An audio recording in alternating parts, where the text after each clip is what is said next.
Hey guys, welcome back to my new video. आज के इस वीडियो के अंदर हम जानेंगे कैसे हम किसी भी गैस को डिटेक्ट कर सकते हैं। किसकी मदद से? MQ2 सेंसर की मदद से हम किसी भी गैस को डिटेक्ट कर सकते हैं। वैसे तो जो MQ फैमिली होती है वो बहुत बड़ी फैमिली होती है, जिसका एक मेंबर MQ2 सेंसर भी होता है। इसी वीडियो में हम जानेंगे कैसे हम MQ2 सेंसर को आर्डिनो ऊनो से कनेक्ट करें और कैसे हम किसी भी गैस को डिटेक्ट करें, और MQ2 सेंसर कौन कौन सी गैसेज को डिटेक्ट करता है और क्या इसका वर्किंग प्रिंसिपल है, क्या इसकी एप्लीकेशन है। सारी बातों को जानेंगे इसी वीडियो के अंदर। तो without wasting any time, let get started.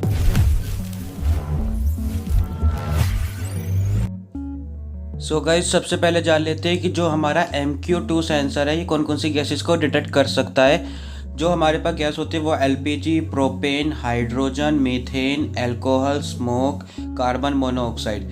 क्योंकि ये इतने सारे गैसेस को डिटेक्ट कर सकता है, इसलिए जो MQ2 सेंसर होता है ये काफ़ी ज़्यादा डिमांड में होता है और काफ़ी ज़्यादा इफेक्टिव होता है। क्योंकि जब भी हम किसी गैस को डिटेक्ट करेंगे तो हम चाहेंगे कि हम बहुत ज़्यादा से ज़्यादा गैस को डिटेक्ट करें।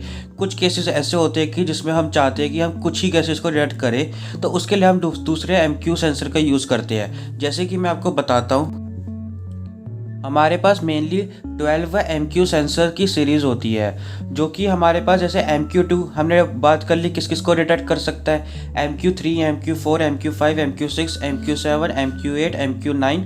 फिर उसके बाद MQ10 नहीं होता, MQ131 हो जाता है, फिर 135 आ जाता है, MQ136 आ जाता है, MQ138 आ जाता है। तो आप यहाँ पे देख सकते हैं कि लिख रखा है कि कौन कौन से जो MQ होते हैं वो कौन कौन सी गैसेस को डिटेक्ट करते हैं। अब जैसे कि आप यहाँ देख सकते हैं MQ4 है, वो सिर्फ मीथेन और CNG गैस को डिटेक्ट करेंगे, ठीक है। और आप यहाँ पे देख सकते हैं जो MQ5 है वो नेचुरल गैस और LPG को करेंगे। और आप यहाँ पे देख सकते हैं जो MQ131 है वो सिर्फ ओजोन गैस को डिटेक्ट करेगा। और आप जैसे कि आपको पता होगा कि हम एयर मॉनिटरिंग होता है, जैसे कि हमें एयर क्वालिटी इंडेक्स हम जहाँ भी देखते हैं वहाँ पे हम MQ135 सेंसर का यूज़ करते हैं। तो अब देख लेते हैं कि ये सेंसर कैसे काम करता है। जो हमारे पास है MQ2 सेंसर है वो एक टाइप का MOS टाइप का सेंसर है। MOS का मतलब होता है मेटल ऑक्साइड सेमीकंडक्टर टाइप का सेंसर है। और ये जो टाइप का सेंसर होता है इसको हम क्या बोलते हैं, कीमो रजिस्टर सेंसर भी बोलते हैं। क्यों? क्योंकि ये वर्क करते हैं कैसे, अपने इलेक्ट्रिकल रेजिस्टेंस को चेंज कर देते हैं। इलेक्ट्रिकल रेजिस्टेंस को चेंज कर देते हैं कब चेंज करते हैं? जब भी वो एक कांटेक्ट में आते हैं किसके, किसी भी गैस के। मतलब कि आप समझ सकते हैं कि जैसी कोई एटमॉस्फेयर में कोई गैस होगी प्रेजेंट, कौन सी गैस, ये वाली जो गैस प्रेजेंट होगी, चाहे LPG हो, प्रोपेन हो, हाइड्रोजन हो, अल्कोहल हो, गैस जो प्रेजेंट होगी उसके कांटेक्ट में आते ही ये टाइप के सेंसर क्या करते हैं, अपनी इलेक्ट्रिकल रेजिस्टेंस जो प्रॉपर्टी होती है उसको चेंज कर देते हैं। पर लेकिन अब आप सोच रहे होंगे कि चेंज कर देते हैं मतलब कितनी भी कंसंट्रेशन गैस की हो क्या वो चेंज कर देंगे? नहीं, ऐसा नहीं है। जब भी हमारे पास गैस की कंसंट्रेशन 200 से लेके 10,000 ppm की कंसंट्रेशन होती है, तभी ये टाइप के सेंसर डिटेक्ट कर पाते हैं कि कोई गैस प्रेजेंट है। अगर मान लो 200 ppm से कम का कोई भी गैस प्रेजेंट है अमाउंट में, तो वो डिटेक्ट नहीं कर पाएंगे। सो गाइस, अब हम देख लेते हैं कि हमारे पास गैस और रेजिस्टेंस जो हम जान रहे हैं कि जैसे हमारे पास कोई भी गैस अपनी इलेक्ट्रिकल रेजिस्टेंस को चेंज कर देता है तो वो उसका क्या रिलेशनशिप है। तो आप यहाँ पे देख सकते हैं जब हमारे पास किसी भी गैस की वैल्यू 200 ppm है, यानी वैल्यू कम है, तो उस केस में रेजिस्टेंस की वैल्यू हाई है। और आप यहाँ पे देख सकते हैं कि जैसे ही हमारे पास वैल्यू गैस की बढ़ रही है, जैसे जैसे वैल्यू बढ़ रही है वैसे वैसे रेजिस्टेंस की वैल्यू घटती जा रही है। और एक सर्टेन लेवल जो कि हमारे पास है 10,000 ppm के बाद हम उसको मेज़र नहीं कर पाएंगे क्योंकि सेंसर उस कैपेबल नहीं है। तो आप यहाँ पे देख सकते हैं कि कम पे रेजिस्टेंस की वैल्यू ज़्यादा है, और जब हमारे पास गैस की वैल्यू ज़्यादा है तो रेजिस्टेंस की वो है। अब इसी का हम उल्टा अपोजिट देख सकते हैं, जब हमारे पास गैस की वैल्यू हाई है तब हमारे पास आउटपुट वोल्टेज जो आता है वो हाई आता है, और जब हमारे पास गैस की वैल्यू लो है ये हमारे पास आउटपुट वोल्टेज लो आता है। ये जानना हमारे लिए इसलिए ज़रूरी है क्योंकि हम जब भी एनालॉग आउटपुट लेते हैं तो उसके अंदर हम वोल्टेज की वैल्यू को ही एनालॉग वोल्टेज में कन्वर्ट करते हैं। जैसे कि आपको पता ही होगा 0 से लेके 1023 तक हमारे पास एनालॉग आउटपुट हमें मिलता है, ठीक है। तो हमें पता होना चाहिए ना कि जब हमें एनालॉग आउटपुट ज़्यादा मिल रहा है तो उसका मतलब क्या है कि गैस बहुत ज़्यादा है, और जब एनालॉग वैल्यू हमें कम मिल रहा है तो हम कह सकते हैं गैस की वैल्यू कम है। सो गाइज अब हम जान लेते हैं कि जो हमारे पास MQ2 सेंसर है वो कैसा दिखता है और इसकी क्या कंस्ट्रक्शन है। तो आप यहाँ पे देख सकते हैं कि ये जो आप यहाँ पे देख रहे हैं ये रिंग सी बनी हुई है जिस पे यहाँ पे MQ2 लिखा हुआ भी है, इसे हम क्लैंप रिंग बोलते हैं। और आप यहाँ पे देख सकते हैं ये हमारे पास है एंटी एक्सप्लोजन मटेरियल है जो कि हमारे यहाँ सेंसिंग एलिमेंट को कवर करके रखता है। अगर ये ना हो तो क्या होता है, जैसे हमारे पास कोई भी गैस से कांटेक्ट में आती है तो वो डायरेक्ट सेंसिंग एलिमेंट के कांटेक्ट में आएगी, जिसकी वजह से गैस से फिल्टर नहीं हो पाएगी और कभी कभार दिक्कत भी हो जाती है। तो इसलिए अगर आप जब भी इसको इसको अगर आप चाहे तो प्लास से या किसी भी चीज़ से अगर आप इसको कटर से कट करके देखेंगे तो आपको अंदर कुछ इस टाइप का स्ट्रक्चर दिखेगा जो आपको फोटो में दिख रहा होगा। इसके अंदर 6 रोड्स होती है हमारे पास और बीच में सेंसिंग एलिमेंट होता है। अगर आपको इसका डिटेल में वीडियो देखना है तो यूट्यूब पे काफ़ी सारे वीडियोस अवेलेबल है, मैं आपको डिस्क्रिप्शन में भी उसका लिंक दे दूंगा। उसमें बिल्कुल डिटेल में बता रखा है कि कौन सा मेटल यूज़ किया जाता है और कैसे उसकी कंस्ट्रक्शन है। हमें उसके बारे में नहीं जानना, हमें सिर्फ इस सेंसर का यूज़ करके हमें डिटेक्ट करना है कि गैस प्रेजेंट है कि नहीं है और कितनी है। ठीक है, अब हम बात कर लेते हैं। हमारे पास होता है कंपैरेटर, जो कि आपने बहुत सारे डिवाइसेस में देखा होगा। और ये हमारे पास होता है LM393 कंपैरेटर होता है। ठीक है, जो कि वैल्यू को कंपेयर करता है। किसी भी जैसे हम रेजिस्टेंस की वैल्यू चेंज हुई तो कितनी चेंज हुई तो वो उस पहरानी वाली इनिशियल वैल्यू से कितनी चेंज हुई उसको कंपेयर करेगा। और ये हमारे पास पोटेंशियोमीटर होता है जो कि सेंसिटिविटी को कंट्रोल करता है, मतलब कि कितना सेंसिटिव हो कि वो डिटेक्ट कर ले। ठीक है, अब हमारे पास यहाँ पे आती है 4 पिन्स, जो हम देख देख सकते हैं यहाँ पे 6। आप यहाँ पे देख सकते हैं कि यहाँ पे भी ये जो रॉड्स थी उसका यहाँ पे है। दो जो होती है वो हमारे पास एच होती है, ये आपस में कनेक्ट होते हैं और इसी के बीच में सेंसिंग होता है, जैसे कि आपने इस इमेज में देखा भी होगा। और ये हमारे पास दूसरी बाकी जो बची हमारे पास रॉड्स है, ये वो रॉड्स है। ठीक है, ये हमारे पास प्लेटिनम की बनी होती है। एक जस्ट क्योंकि बता दें, क्योंकि प्लेटिनम जो होता है वो हमारे पास गुड कंडक्टर होता है इलेक्ट्रिसिटी का, इस वजह से। हाँ, अब मैं आपको बताता हूँ कि ये जो आप यहाँ पे देख रहे हैं, ये हमारे पास 4 पिन्स होती है। ये पिन में एक पिन हमारे पास होती है एनालॉग आउटपुट के लिए, एक होती है डिजिटल आउटपुट के लिए, एक होती है हमारे पास ग्राउंड और एक होती है हमारे पास VCC। जो हमारे पास VCC होती है ये 5 वोल्ट कनेक्शन के लिए होती है, यानी कि जब भी हमें पावर देंगे किसको, इस MQ2 सेंसर को, ये कितनी पावर लेगा, ये 5 वोल्ट की पावर लेगा। और आप यहाँ पे जो आप देख रहे हैं एनालॉग और डिजिटल, ये आपको पता ही होगा, जब भी हमें कोई एनालॉग वैल्यू लेनी है यानी कि कितनी गैस डिटेक्ट हो रही है, वो हम एनालॉग आउटपुट से लेंगे। और अगर गैस डिटेक्ट हो रही है या नहीं हो रही है, इसको हम डिजिटल आउटपुट से लेंगे। यानी जो डिजिटल आउटपुट होगा वो सिर्फ ये देगा हाई या लो, हो रही है या नहीं हो रही है।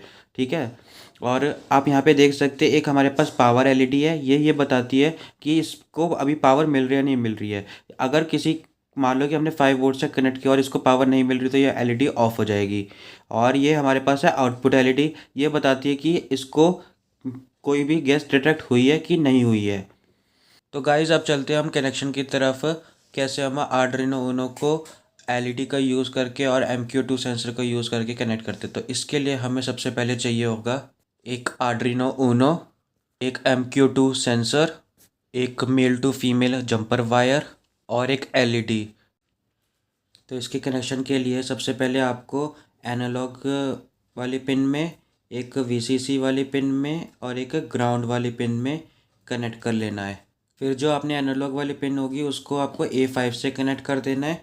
जो ग्राउंड वाली पिन होगी उसको आर्डिनो के ग्राउंड से कनेक्ट कर देना है। और जो हमारे पास VCC पिन है उसको 5 वोल्ट से कनेक्ट कर देना है। और फिर हमें लेनी है LED का जो बड़ा वाला हिस्सा है उसको 13 नंबर पिन से और छोटा वाला को ग्राउंड से कनेक्ट कर देना है। हमारा कनेक्शन हो गया। अब हमें USB टाइप A पोर्ट को आर्डिनो के पोर्ट से कनेक्ट कर देना है और जो हमारे पास टाइप B पोर्ट है इसको लैपटॉप से कनेक्ट कर देना। तो जैसे ही मैंने लैपटॉप से कनेक्ट किया तो आप यहाँ पे देख सकते हैं कि इसको पावर मिल गई है, इसको तो पावर LED ऑन है। अब सबसे पहले अपनी आर्डिनो ID को ओपन कर लेना है। आर्डिनो ID ओपन करने के बाद आपको डिस्क्रिप्शन में जाके ये कोड को पेस्ट कर देना है। अब मैं आपको इस कोड को समझाता हूँ ताकि आपको समझ आ सके कि ये कोड काम क्या कर रहा है। सबसे पहले हमने LED को डिफाइन करा है। जैसे कि आपको पता है आर्डिनो ID के अंदर 3 पार्ट्स में हम कोड लिखते हैं। एक तो होता है इनिशियलाइजेशन वाला पार्ट, एक होता है हमारे पास सेटअप वाला पार्ट और एक होता है हमारे पास लूप वाला पार्ट। इनिशियलाइजेशन वाले पार्ट में हम उन चीज़ों को इनिशियलाइज़ करते हैं जो कि हमने आर्डिनो के साथ कनेक्ट की है। जैसे कि हमने यहाँ पे एक एलईडी कनेक्ट की है, तो हमने किस नंबर पे कनेक्ट की है? 13 नंबर पिन पे। तो हमने एलईडी एक वेरिएबल बना के उसको इंट टाइप का दे के 13 नंबर पिन पे स्टोर कर दिया है और MQ2 नाम का हमने सेंसर यूज़ किया है, इसलिए हमने उसको A5 से कनेक्ट किया है और हमने उसको इंट नाम का इनिशियलाइज़ेशन कर दिया है। अब हम आते हैं सेटअप के अंदर। सेटअप के अंदर हमने जो एलईडी है वो आउटपुट का काम कर रही है और जो MQ2 सेंसर है वो एज़ अ इनपुट का काम कर रहा है। तो हमने पिन मोड डिफाइन कर दिया कि एलईडी आउटपुट का काम कर रही है और MQ2 sensor as a input का काम कर रही है। और हमने सीरियल डॉट बिगिन लिख के बॉड रेट भी डिफाइन कर दिया कि इतने बिट्स पर सेकंड्स का रेट होना चाहिए। क्योंकि हम आर्डिनो यूनो यूज़ कर रहे हैं इसलिए हमने 9600 लिखा है। अगर हम कोई और यूज़ कर रहे होते तो हम उस हिसाब से वैल्यू लिखते। अब आते हैं लूप फंक्शन के अंदर। लूप फंक्शन के अंदर हमने एनालॉग रीड फंक्शन का यूज़ किया है ताकि जो MQ2 वैल्यू रीड कर रहा है, उसको एनालॉग ही रीड कर रहा है, वो वैल्यू MQ में स्टोर हो जाए। एक वेरिएबल ले लिए कौन-सा वैल्यू MQ करके और इस वैल्यू को मैंने फिर प्रिंट करवा दिया है, यहाँ पे वैल्यू MQ करके प्रिंट करवा दिया कि कितनी वैल्यू प्रिंट हो रही है, किस पे सीरियल मॉनिटर पे। और अब मैंने एक थ्रेशोल्ड फिक्स कर दिया जैसे कि 100। अब ये थ्रेशोल्ड डिपेंड करता है कि आपके रूम के अंदर कितना है। जब हम सेंसर को कनेक्ट करेंगे अपनी आर्डिनो आईडी से, तब हम देखेंगे कि ये सेंसर की वैल्यू कितनी आ रही है, यानी बिना किसी स्मोक के कितनी वैल्यू आ रही है। इस वैल्यू को हम बाद में चेंज कर देंगे। अगर वैल्यू हमारी 400 आ रही होगी तो हम इसको 400 कर देंगे। ये अगर वैल्यू हमारे रूम की 600 आ रही होगी तो 600 कर देंगे। डिपेंड करता है कि क्या वैल्यू आ रही होगी। और अगर ये वैल्यू जो MQ आ रही है थ्रेशोल्ड से ज़्यादा होगी, तब हम उस केस में एलईडी जो होगी वो हाई हो जाएगी, मतलब एलईडी ऑन हो जाएगी। और अगर ऐसा नहीं है तो एलईडी लो हो जाएगी। हम कोई भी थ्रेशोल्ड फिक्स कर सकते हैं कि जैसे हम कहीं भी किसी भी रूम में जाते हैं, हमने फिक्स कर दिया कि इस कमरे के अंदर मेरे को 500 से ऊपर वैल्यू नहीं चाहिए। किसकी? अपनी कोई भी गैस की। तो हम ऐसे फिक्स कर सकते हैं। तो गाइज़ ये हो गया पूरा हमारा कोड, कैसे ये कोड लिखा गया है। अब इस कोड को सबसे पहले हमें करना है कंपाइल। कंपाइल करने के बाद जैसे ये कंपाइल होता है, आपको अपने आर्डिनो को अप कनेक्ट कर देना है अपने लैपटॉप से। जैसे आप लैपटॉप से कनेक्ट करेंगे, इसको कर देना अपलोड। अपलोड होने के बाद आपको अपना सीरियल मॉनिटर ओपन करना है, ताकि आप देख सकें कितनी वैल्यू अभी डिटेक्ट कर रहा है। तो आप यहाँ पे देख सकते हैं कि जो ये वैल्यू आ रही है, ये हमारे पास बहुत स्पीड से आ रही है क्योंकि मैंने यहाँ पे कोई डिले नहीं दे रखा है। ठीक है? अगर मैं यहाँ पे चाहूँ तो थोड़ा-सा डिले भी दे सकता हूँ ताकि ये वैल्यू आराम-आराम से प्रिंट हो। तो मैं एक डिले दे देता हूँ, कितने सेकंड्स का डिले दे देता हूँ, 2 सेकंड्स का डिले दे देता हूँ, ताकि यहाँ पे कोई प्रॉब्लम ना आए। क्योंकि ये बहुत तेज़ी से कर रहा है और मैं वैल्यू पढ़ नहीं पा रहा। ठीक है, मैंने यहाँ पे डिले दे दिया। अब मैं वापस से सीरियल मॉनिटर ओपन करूँगा, तो आप देख सकते हैं कि 2 सेकंड बाद वैल्यू अपडेट होगी। तो अभी वैल्यू कितनी आ रही है? 350 के करीबन आ रही है और अभी हमने कितना थ्रेशोल्ड दे रखा है? 100, यानी ये हमारी वैल्यू जो आ रही है 350 वो 100 से ज़्यादा है। इस वजह से इस केस के अंदर यहाँ पे आप देख सकते हैं कि एलईडी ऑन है। तो इस वजह से आप यहाँ पे देख सकते हैं कि जो एलईडी है वो कंटिन्यूअसली ऑन है। अब मैं क्या करता हूँ, दोबारा से सीरियल मॉनिटर पे जाता हूँ और वैल्यू देखता हूँ कितनी आ रही है, 350 आ रही है। तो मैं अपने थ्रेशोल्ड की वैल्यू को 400 दे देता हूँ और जैसे ही मैं इसको अपलोड करूँगा, तो आप देखना कि ये जो एलईडी होगी ये बंद हो जाएगी ग्लो करना।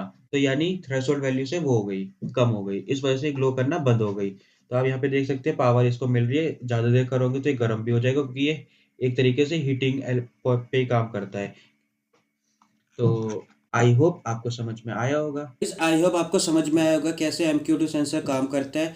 अब बात कर लेते हैं इसकी एप्लीकेशन की। इसकी एप्लीकेशन बहुत सारी जगह है, जैसे कि आपको पता है एयर क्वालिटी इंडेक्स जब भी हम मेज़र करते हैं तो हम उसमें यूज़ कर सकते हैं। कहीं भी हमें स्मोक को डिटेक्ट करना है, यानी हमें फायर अलार्म सिस्टम में भी हम इसको इम्प्लीमेंट कर सकते हैं। और ऐसी जगह जैसे कि LPG लीकेज हो रही है, जैसे कि हमारे घरों में LPG गैस आती है, तब वहाँ पे भी हम इसका यूज़ कर सकते हैं। और इसका बहुत सारी जगह यूज़ है, जहाँ जहाँ भी आपको ऐसा लगे कि गैस एक्सेसिव यूज़ हो रही एक्सेसिव अमाउंट में रिलीज़ हो रही है, तो हम वहाँ पे कर सकते हैं। इंडस्ट्रियल पर्पज़ से भी यूज़ कर सकते हैं। और फिलहाल इस वीडियो को यहीं पे करते हैं एंड। तो आई होप आपको सारी बातें समझ में आएगी। फिर मिलते हैं नेक्स्ट वीडियो में नेक्स्ट टॉपिक के साथ। Keep subscribing, keep loving, bye bye.